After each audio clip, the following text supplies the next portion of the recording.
Praise the lord. యేసుక్రీస్తు ప్రభు పేరట అందరికీ మనస్పూర్వకంగా వందనములు తెలియజేస్తున్నాను. ఈరోజు దేవుని యొక్క వాగ్దానము సామెతలు గ్రంథము 13వ అధ్యాయము 3వ వచనం. తన నోరు కాచుకొనివాడు తన్ను కాపాడుకొనును, ఊరకొనక మాట్లాడువాడు తనకు నాశనము తెచ్చుకొనును. ఈరోజు దేవుడు మనకు అనుగ్రహించిన ఈ యొక్క అద్భుతమైన వాగ్దానాన్ని ధ్యానించుకుందుము.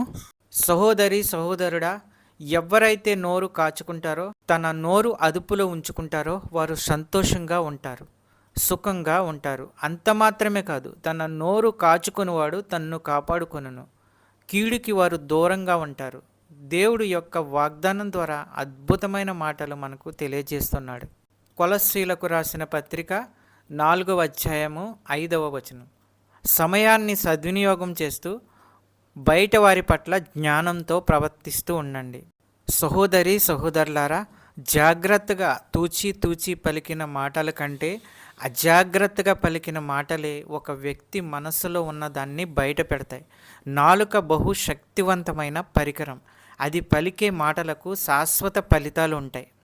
యాకోబు రాసిన పత్రిక 3వ అధ్యాయము 5వ వచనం. అలాగుననే నాలుక కూడా చిన్న అవయవమైన బహుగా అదిరిపడును, అతిశయపడును. ఎంత కొంచెము నిప్పు ఎంత విస్తారమైన అడవిని తగలబెట్టును. నాలుక అగ్నియే.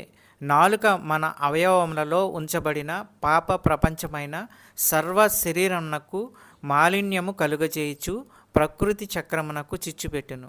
అది నరకము చేత చిచ్చుపెట్టబడును. సహోదరి సహోదరుడా, నోటి మాటను అదుపు చేసుకోకపోవటం వలన ఎన్నో శ్రమలు వస్తాయి, ఎంతో కీడు వస్తుంది, అశాంతిని కొని తెచ్చుకుంటాం. సామెతలు గ్రంథము 21వ అధ్యాయము 23వ వచనం. నోటిని నాలుకను భద్రము చేసుకునేవాడు శ్రమల నుండి తన ప్రాణమును కాపాడుకొనును. 1వ పేతురు 3వ అధ్యాయము 10వ వచనం. జీవమును ప్రేమించి మంచి దినములు చూడగోరువాడు చెడ్డదాని పలుకకుండా తన నాలుకను, కపటపు మాటలు చెప్పకుండా తన పెదవులను కాచుకొనవలెను. చెప్పబడిన వాక్యము దేవుడు దీవించి ఆశీర్వదించునుగాక. వాక్యమును బట్టి ప్రార్థించుకుందుము.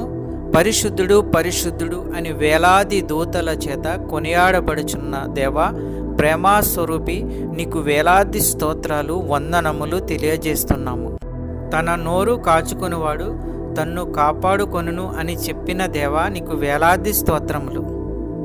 మీ యొక్క వాగ్దానాల ద్వారా మాతో ప్రతిరోజు మాట్లాడుచున్న అమూల్యమైన మాటలను బట్టి, ఆదరణ మాటలను బట్టి వందనములు తెలియజేస్తున్నాము. ఎందరైతే బిడ్డలు ఏ సమస్యల్లో ఉన్నారో, ఇరుకుల్లో ఉన్నారో, ఇబ్బందుల్లో ఉన్నారో, మీరే వారి సమస్యల నుండి విడుదల దయచేయండి.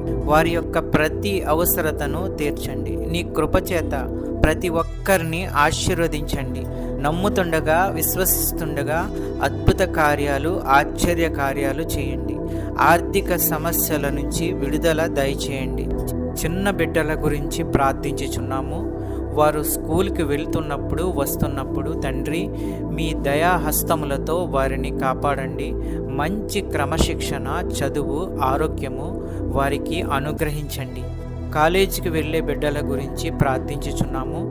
మంచి క్రమశిక్షణ, చదువు, ఆరోగ్యము వారికి అనుగ్రహించండి. జాబు ప్రయత్నంలో ఉన్న వారి గురించి ప్రార్థించుచున్నాము. మంచి ఉద్యోగము వారికి అనుగ్రహించండి. సంతానము లేని వారి గురించి ప్రార్థించుచున్నాము. ఆ కుటుంబంలో బిడ్డలను అనుగ్రహించండి, సంతానము అనుగ్రహించండి. అద్భుత కార్యాలు, ఆశ్చర్య కార్యాలు చేయండి. అనారోగ్యంతో ఉన్న వారి గురించి ప్రార్థించుచున్నాము. వారికి ఉన్న ప్రతి అనారోగ్యాన్ని తీసివేయండి, బాగు చేయండి, మంచి ఆరోగ్యము కలిగించండి. ప్రతి విధమైన వ్యాధులు స్వస్థపరచండి. మంచి ఆరోగ్యము అనుగ్రహించి కుటుంబాలని కాపాడండి. ఈ వాక్యం చూస్తున్న బిడ్డలందరినీ ఆశీర్వదించండి. ఈ యొక్క ప్రార్థనలో ఏకీభవించిన బిడ్డలందరినీ ఆశీర్వదించండి.